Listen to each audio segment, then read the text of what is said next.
The 13th of October, 1906, Volume 7. Detachment. Necessity of these writings, which are a divine mirror.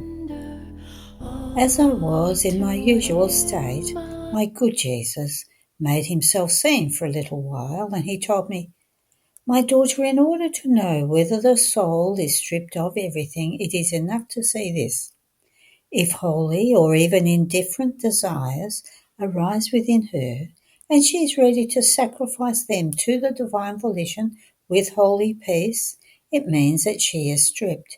But if she becomes disturbed and upset, it means that she is keeping something for herself."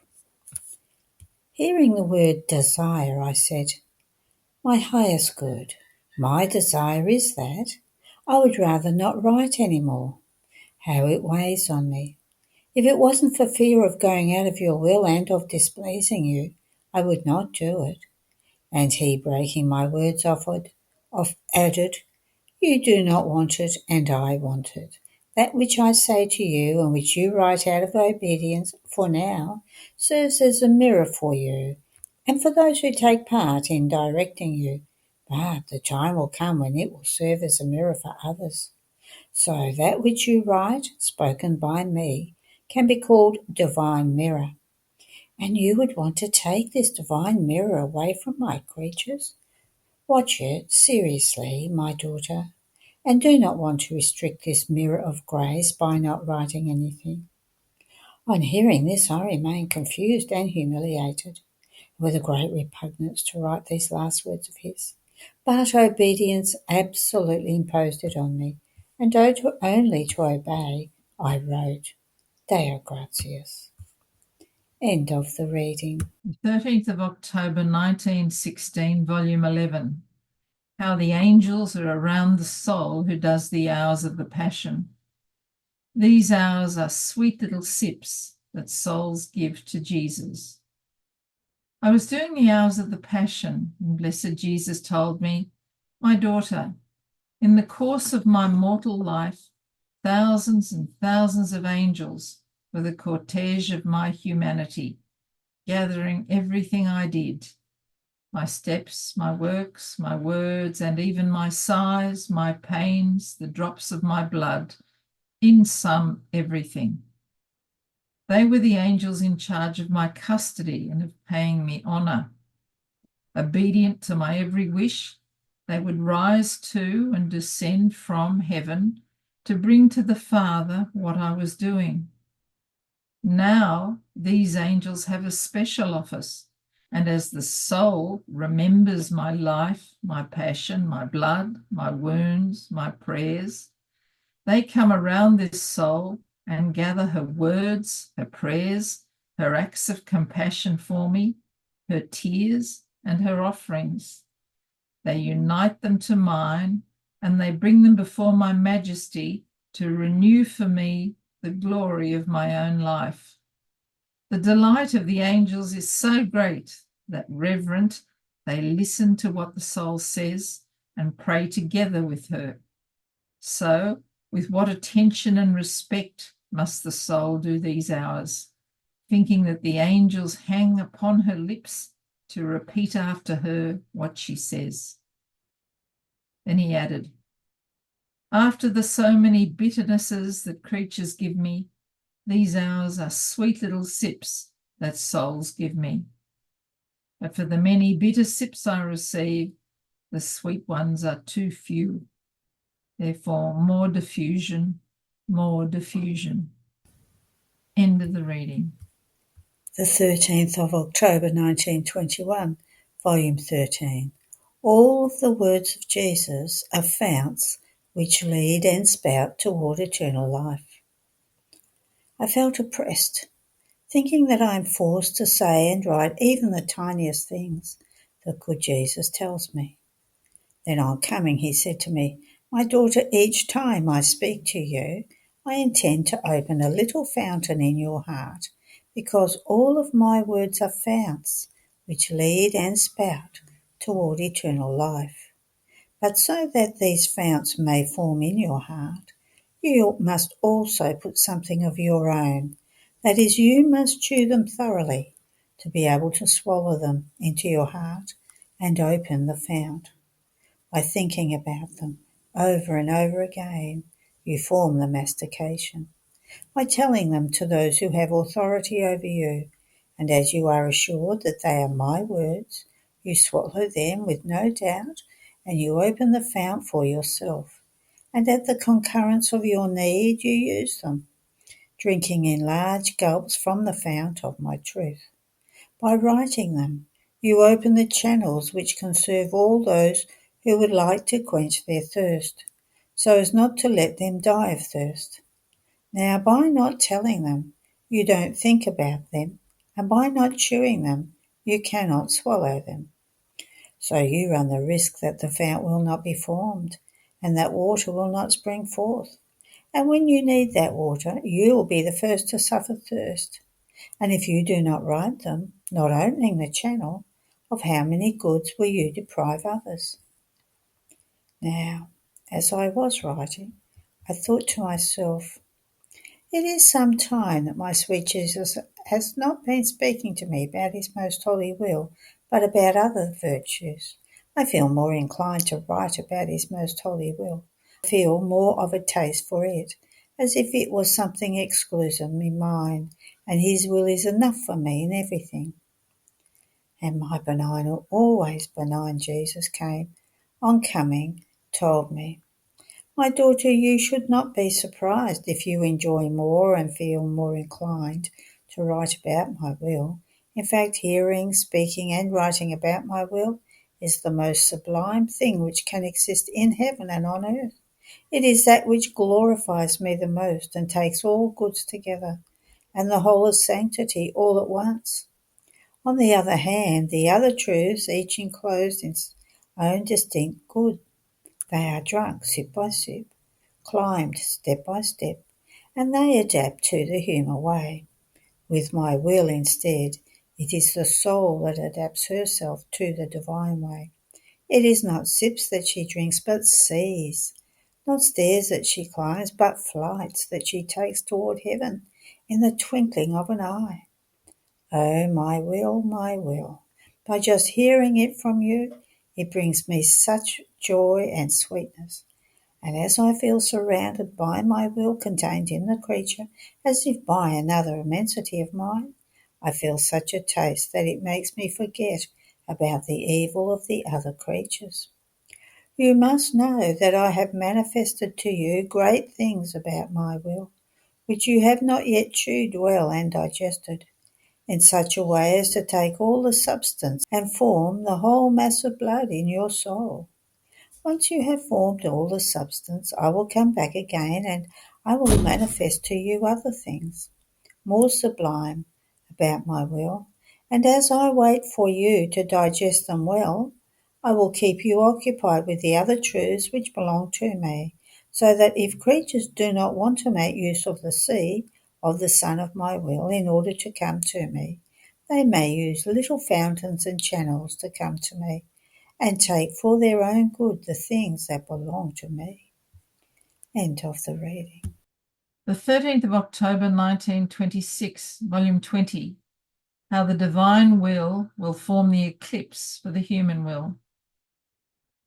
I was fusing all of myself in the holy divine volition, and while I was going around in it, doing my acts, my beloved Jesus moved in my interior and told me, my daughter, each act, prayer, and pain that the soul makes enters into the light of my will, becomes light, and forms one more ray in the sun of the eternal volition. These rays form the most beautiful glory the creature can give to the divine fiat, in such a way that, seeing itself so glorified by its own light, it invests these rays with new knowledges that, converting into voices, manifest to the soul more surprises about my will. But do you know what these knowledges of mine form for the creature? They form the eclipse for the human will. The stronger the light is, the more the rays are, and the more strongly the human will remains dazzled and eclipsed by the light of my knowledges, in such a way that it almost feels impotent to act, and it gives feel to the action of the light of my will. The human will remains occupied within the action of my will, and it lacks the time, the place to make its own will act. It is like the human eye when it stares at the sun.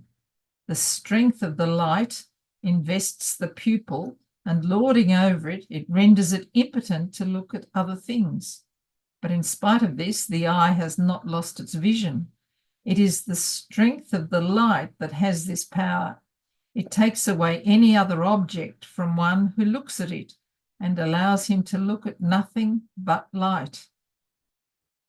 I will never take free willing away from the human will, a great gift given to man in creating him that makes creatures distinguishable as to whether they want to be my children or not. But rather, with the light of the knowledges about my will, I will form more than solar rays, and whoever wants to know them and look at them will be invested by this light in such a way that eclipsed, the human will take delight and love in looking at this light, and will feel fortunate that the action of the light takes the place of its own, and it will lose love and delight for other things. This is why I'm saying so much about my will, to form the strong light, because the stronger it is, the greater is the eclipse it forms in order to occupy the human will. Look at the sky. It is an image of this. If you look at the night, you see it studded with stars. But if you look at it during the day, the stars no longer exist for the human eye. However, they are still at their place in the sky, just as at night time. Who had this strength to make the stars disappear, though they are present in the full daylight? The sun. With the strength of its light, it eclipsed them, but did not destroy them. And this is so true that when the sun begins to set, so do they return to make themselves seen in the vault of the heavens. It seems that they are afraid of the light, and they hide to give feel to the action of the light of the sun, because in their mute language, they know that the sun contains more effects of goods for the earth, and it is right that they give feel to the great action of the sun. And so, as homage to it, they let themselves be eclipsed by its light. But as the eclipse ends, so do they make themselves be seen, present at their place. So it will be between the sun of the knowledges about the supreme fiat and the human wills that will let themselves be illuminated by these rays of light of my knowledges. These will bring the eclipse to the human wills that in seeing the great good of the action of its light will feel ashamed and afraid to act with the human will, and will give free feel to the action of the light of the divine will. Therefore, the more you pray and suffer in it, the more knowledges you draw to be manifested to you, and the stronger the light becomes, so as to be able to form the sweet eclipse for the human will. In this way, I will be able to establish the kingdom of the supreme fiat. End of the reading. The 13th of October, 1935, Volume 33. So much is the love of Jesus that he feels the need of pouring himself out with the creature. He is in between his celestial Father and creatures, and he remains struck for love of them. I felt, according to my usual way, all abandoned in the arms of my sweet Jesus, who felt the need of pouring out his ardent love.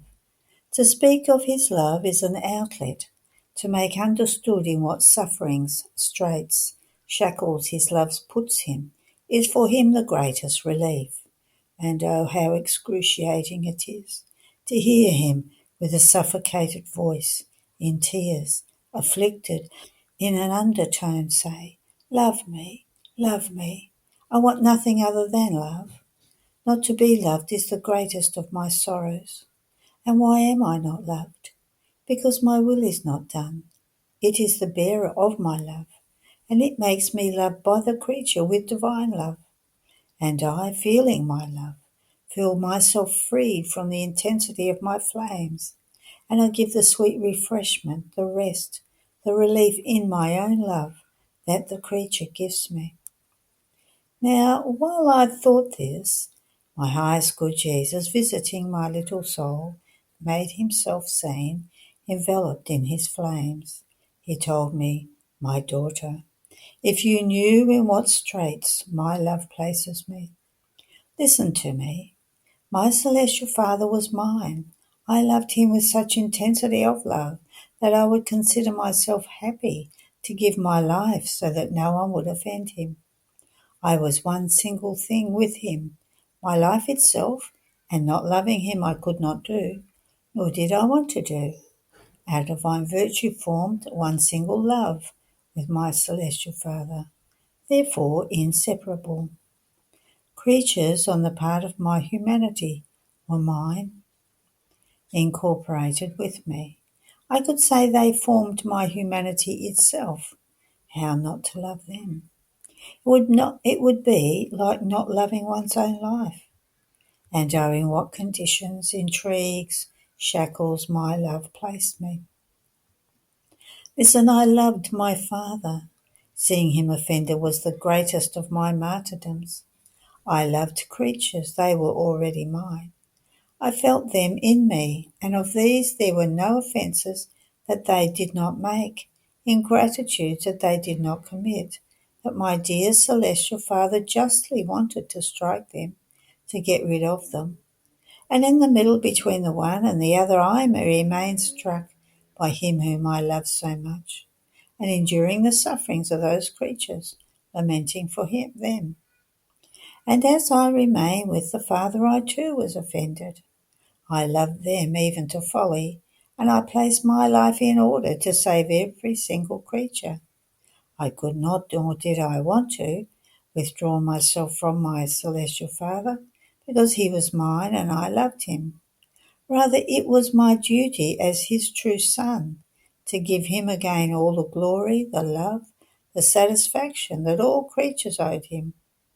And although struck by indescribable sufferings, I wanted to make myself struck because I loved him, and I loved those creatures for whom I was struck.